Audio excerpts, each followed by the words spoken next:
यार शुरू करते हैं आज की इस स्टोरी को। पर आगे बढ़ने से पहले चैनल को सब्सक्राइब कर लें ताकि आगे आने वाली ऐसी वीडियो का नोटिफिकेशन आपको मिलता रहे। तो शुरू करते हैं आज की इस मूवी की स्टोरी को, लेकिन आगे बढ़ने से पहले इस मूवी के बारे में कुछ बातें जान लें। मूवी की शुरुआत में ये जो बंदा दिखाया गया है इसका नाम होता है टिंटो ब्रास। ये आदमी भाई साहब अपने जमाने का बहुत ही जाना माना डायरेक्टर है, क्योंकि ये सिर्फ गंदी मूवी ही बनाता है और आज तक इसने जितनी भी ऐसी मूवी को बनाया है वो सारी की सारी मूवी बहुत बड़ी हिट साबित हुई हैं। और यही वजह होती है कि आज के समय में ये इंसान इटली में बहुत ज्यादा फेमस है और इसकी फिल्मों में काम करने के लिए एक्टर और एक्ट्रेसेस बहुत बहुत दूर से आते हैं और वो लोग इसकी मूवी में काम करने के लिए किसी भी हद तक जा सकते हैं। अब किसी भी हद तक का मतलब आप लोग समझ ही गए होंगे। अब क्योंकि ये टिंटो ब्रास इतना ज्यादा फेमस है तो लोग अपनी लाइफ के रियल इंसिडेंट को भी लेटर्स में लिखकर इसके पास भेजते हैं ताकि वो अपनी अगली मूवी में इन लोगों के रियल इंसिडेंट को भी ऐड करे। तो इस बंदे के पास इसी तरह की बहुत सारी स्टोरी आती रहती हैं। तो इन्हीं स्टोरीज में से हमें कुछ स्टोरी को इस मूवी में दिखाया गया है। तो मूवी स्टार्ट होती है और हमें टिंटो ब्रास की सेक्रेटरी को दिखाया जाता है जिसका नाम होता है लोला। यहाँ पर लोला उसे लाकर एक लेटर देती है जिसे कि एक लड़के ने टिंटो ब्रास के पास भेजा था। अब इस लेटर में उस लड़के ने अपनी रियल लाइफ का इंसिडेंट लिखा था ताकि ये आदमी उसकी लाइफ के इसी इंसिडेंट पर फिल्म बना सके। तो जब टिंटो ब्रास इस लेटर को पढ़ना शुरू करता है तो हमें पता चलता है कि जिस लड़के ने ये लेटर भेजा है उसका नाम होता है एलिना और एलिना की शादी हो चुकी है जो कि अपने हस्बैंड के साथ रहती है। अब यहाँ पर हमें एलिना के पति को दिखाया जाता है और इसका नाम होता है गांडू। ये एक प्राइवेट जॉब करता है और ये अपनी जॉब से बहुत खुश है क्योंकि वो इस जॉब से इतना कमा लेता है ताकि अपना और अपनी वाइफ का गुजारा कर सके। लेकिन यहाँ पर हम देखते हैं एलिना को जो कि इस सैलरी में इसकी बिल्कुल भी खुश नहीं थी। चाहती है कि वो खुद बाहर जाकर बहुत ज्यादा पैसे कमाए ताकि उसके जो भी सपने हैं वो खुद से उन्हें पूरा कर सके। लेकिन यहाँ पर गांडू को ये बिल्कुल भी पसंद नहीं कि उसकी वाइफ बाहर जाकर काम करे और इसलिए वो अपनी वाइफ को काम करने से मना कर देता है। अब हमें दिखाया जाता है जब एक दिन गांडू अपना सिगरेट पीने के लिए लाइटर ढूंढ रहा था तो उसे लाइटर कहीं पर भी नहीं मिलता, इसलिए वो उस लाइटर को अपनी वाइफ के पर्स में ढूंढने लगता है। पर्स में ढूंढते ढूंढते अचानक से उसके हाथ ये लग जाता है। अब ये देखकर गांडू काफी हैरान हो जाता है क्योंकि इसमें जो गांडू है वो खुलेआम पेलने वाला इंसान है, वो इन चीजों का यूज बिल्कुल नहीं करता। तो उसको ये बात बिल्कुल समझ नहीं आ रही थी कि उसके वाइफ के पास ये क्या कर रहा है। अब यहाँ पर उसे अपनी वाइफ पर शक तो हो जाता है लेकिन वो आखिर अपनी वाइफ से पूछता कैसे इस बात को। लेकिन फिर भी वो किसी तरह से हिम्मत करके अपनी वाइफ से पता करता है, इस पर कि उसकी वाइफ उसका खींच देती है चूतिया ये कह करके कि मैं जब मार्केट से वापस आ रही थी तो कुछ लोग HIV को रोकने के लिए ये चीज फ्री में ही बांट रहे थे, इसलिए मैंने भी इसे ले लिया। खैर गांडू यहाँ पर अपना खिंचवा लेता है और वो अपनी वाइफ की बातों पर विश्वास कर लेता है। लेकिन ऐसा कुछ भी सच होता ही नहीं क्योंकि एलिना ने अपना खुद का एक बिजनेस खोला है जिसमें कि काम बहुत कम होता है, मजे ज्यादा हैं और पैसे और भी ज्यादा। मतलब कि उसका बिजनेस ये है कि वो अपने पति गांडू से छुपकर दूसरे लड़कों के साथ सेक्स करती है और इस चीज के लिए वो काफी पैसे चार्ज करती है और उसका ये बिजनेस काफी अच्छा चल रहा होता है क्योंकि उसे यहाँ पर लेटे लेटे ही कमाई करनी है। अब एक दिन इसकी हवा निकल जाती है जब ये देखती है कि इसकी दुकान पर तो इसका ही पति गांडू आया है और भाई वो भी यहाँ पर मजे करने आया था। अब जब यहाँ पर गांडू को कई सारी लड़कियां दिखाई जाती हैं तो उसमें एलिना भी होती है। यहाँ पर हम देखते हैं कि एलिना अपनी पहचान छुपाने के लिए अपने बालों को कलर कर लेती है और मेकअप काफी ज्यादा कर लेती है, साथ ही अपनी ड्रेस को भी पूरी तरह से चेंज कर देती है।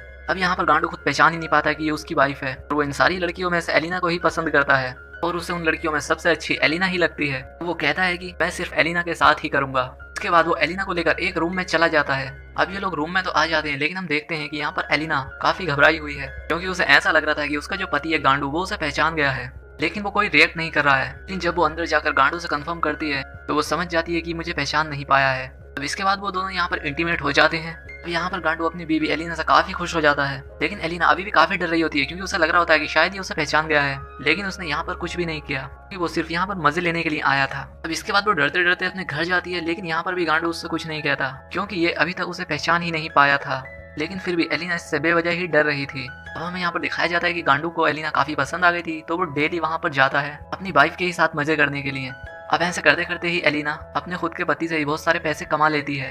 अब यहाँ लेटर के लास्ट में हमें दिखाया जाता है कि एलिना कहती है कि अब मैंने काफी ज्यादा पैसे कमा लिए हैं तो मैं अब अपनी लाइफ को अच्छे से स्पेंड कर सकती हूँ। अब हमें यहाँ पर ये पता तो नहीं चलता कि एलिना अपने पति गांडू को छोड़कर चली गई है या अभी भी उसके साथ ही अपनी जिंदगी चला रही है, क्योंकि इसके साथ ही ये लेटर यहाँ पर खत्म हो जाता है। और अब हमें यहाँ पर फिर से टिंटो ब्रास को दिखाया जाता है जिसने कि अब दूसरा लेटर उठाया है और इस लेटर को जिस लड़की ने भेजा था उसका नाम होता है रेनेडा। लेटर में वो लड़की कहती है कि मैं शादीशुदा हूँ और मेरी शादी अभी 2 साल पहले ही हुई है। कहती है कि जब हमारी शादी हुई थी तब हम दोनों में बहुत प्यार था। यहाँ पर वो कहना चाह रही थी कि जब हमारी शादी हुई थी तब हम हर समय हम बस किया करते थे। इसके बाद वो आगे कहती है कि जब धीरे धीरे हमारे बीच का प्यार कम होने लगा तो हम लोग इस चीज को लेकर काफी टेंशन में आ गए। इसके बाद हम अलग अलग तरीके लगाने लगे जिससे कि हमारा प्यार वापस से आ जाए। तो इसीलिए ही हमने एक आइडिया निकाला और वो आइडिया था कि जब हम फिर से इंटीमेट होंगे तो हम एक दूसरे की फोटो क्लिक कर लेंगे, जिसके बाद कि हम दोनों में फिर से प्यार बढ़ेगा और जिसके बाद हमारी लाइफ फिर से नॉर्मल होने लग जाएगी। और यार आगे चलकर ऐसा होता भी है। फिर ये दोनों अपनी गंदी गंदी फोटो देखते हैं, इनका आपस में मन हो जाता है और ये फिर लग जाते हैं। अब इनके बीच का जो प्यार खत्म हो गया था वो धीरे धीरे करके वापस आने लगा था। लेकिन कुछ दिन बाद ये आइडिया भी धीरे धीरे कम होने लगता है, क्योंकि आखिर कौन बार बार उन्हीं फोटो को देखकर मजे करता रहेगा। और ऐसा ही इनके साथ भी होता है। अभी लोग फिर से परेशान हो जाते हैं कि दोबारा करने के लिए हमें क्या करना होगा। अब इनके दिमाग में फिर से एक गंदा सा आइडिया आता है, और वो आइडिया होता है कि क्यों ना फिर से इंटीमेट होते हुए हम दोनों एक दूसरे की गंदी गंदी वीडियो बना लें। जब हम लोग वो वीडियो देखेंगे तब हमारा फिर से मन करने लगेगा। इन लोगों ने जब ये आइडिया अपने ऊपर अप्लाई किया तो यार ये आइडिया सच में काम कर रहा था। जब भी ये लोग सेक्स किया करते तो ये आपस में अपनी वीडियो बना लिया करते थे, तो जब वो बाद में उसे देखा करते तो ये फिर से लग जाया करते थे अपने कार्यक्रम में। और उस लड़की ने ना सिर्फ ये उसे लेटर भेजा था, बल्कि उसके साथ साथ अपनी कुछ कैसेट्स भी भेजी थी, जिनमें कि उन दोनों की खुद की वो वाली वीडियो थी, जो कि अलग अलग तरीके से मतलब हर एंगल से बनाई गई थी। और उन्होंने ये कैसेट्स टिंटो ब्रास को इसलिए भेजी थी ताकि वो अपनी अगली फिल्म में इन्हें काम दे दे। हम फिर से टिंटो ब्रास को देखते हैं, जो कि अब तीसरा लेटर उठाता है, जिसे कि इस बार इवाना नाम की एक लड़की ने भेजा था। और ये औरत भी शादीशुदा थी। इवाना लिखती है कि मेरा पति एक नंबर का नशेड़ी है, और बाकी के काम जुआ शराब यानी कि हर काम में आगे है। और यही कारण था कि वो कमाता कम बल्कि उड़ाता ज्यादा है।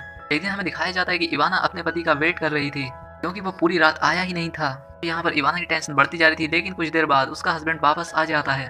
तो इसके हस्बैंड का नाम वोल्टर है। वोल्टर जब घर आता है तो वो काफी शराब पीकर आया था, और वो थोड़ा टेंशन में भी था। उसने इवाना को बताया कि आज जब मैं जुआ खेल रहा था तो मैं उसमें सब कुछ हार गया। अब ये आदमी जुए में वो चीजें भी हार चुका था जो कि इसके पास थी ही नहीं। यहाँ तक कि ये अपनी वाइफ इवाना को भी जुए में हार चुका था। वो इवाना से कहता है कि जिन लोगों को मैं तुम्हें हराऊं तुम उन लोगों के पास एक रात के लिए चली जाओ, वरना वो बहुत खतरनाक लोग हैं, नहीं तो वो मुझे मार डालेंगे। अब इवाना उससे कहती है कि भाई मैं क्यों जाऊं, जुए में तू हारा है, अब तू ही उन लोगों को देख, क्योंकि तुझे कुछ नहीं मिला तो तूने मुझे ही जुए में लगा दिया, और मैं कहीं नहीं जाने वाली, तू खुद जा। अब यहाँ पर इसके पति की काफी अच्छी खासी लग गई थी कि आखिर अब वो क्या करे। तो यहाँ पर वो काफी टेंशन में होता है कि वो क्या करे। अपनी वाइफ से भी जिद नहीं कर सकता था, क्योंकि वो खुद भी नहीं चाह रहा था कि उसकी वाइफ जाए वहाँ पर। लेकिन यहाँ पर अगले दिन कुछ ऐसा होता है कि उसकी वाइफ खुद आकर उससे कहती है कि चलो मैं तैयार हूँ तुम्हारे दोस्तों के पास जाने के लिए। ये भी काफी सोच में पड़ गया कि यार ये तो मना कर रही थी, अब ये कैसे मान गई। अब यहाँ पर हम देखते हैं इवाना को, जो कि एकदम तैयार हो गई थी और छोटे छोटे कपड़े पहन के एकदम खुश थी। अब ये सब देखकर उसके पति को अच्छा नहीं लगता कि उसकी वाइफ उसके बदले में देने जा रही है। अब इसका पति काफी चिंता में आ गया था। तो यहाँ पर वो काफी परेशान हो रहा था कि आखिर वो उसके वाइफ के साथ क्या कर रहे होंगे। अब अगले दिन जब इवाना वापस आती है तो वो बहुत ज्यादा खुश होती है। मतलब वो इतना खुश थी कि लग रहा था कि पता नहीं उन लोगों ने उसे क्या दे दिया। खैर उसे कुछ ना कुछ तो दिया ही था। और जब उसका पति पूछता है कि तू इतनी खुश क्यों है, तो वो उससे कहती है कि यार आज तो मजा आ गया। तो कहती है कि मुझे बहुत मजा आया, उन लोगों ने मुझे बहुत दारू पिलाई और हम लोगों ने वहाँ पर बहुत मजा किया। उससे पूछती है कि अगली बार तुम मुझे कब भेजोगे।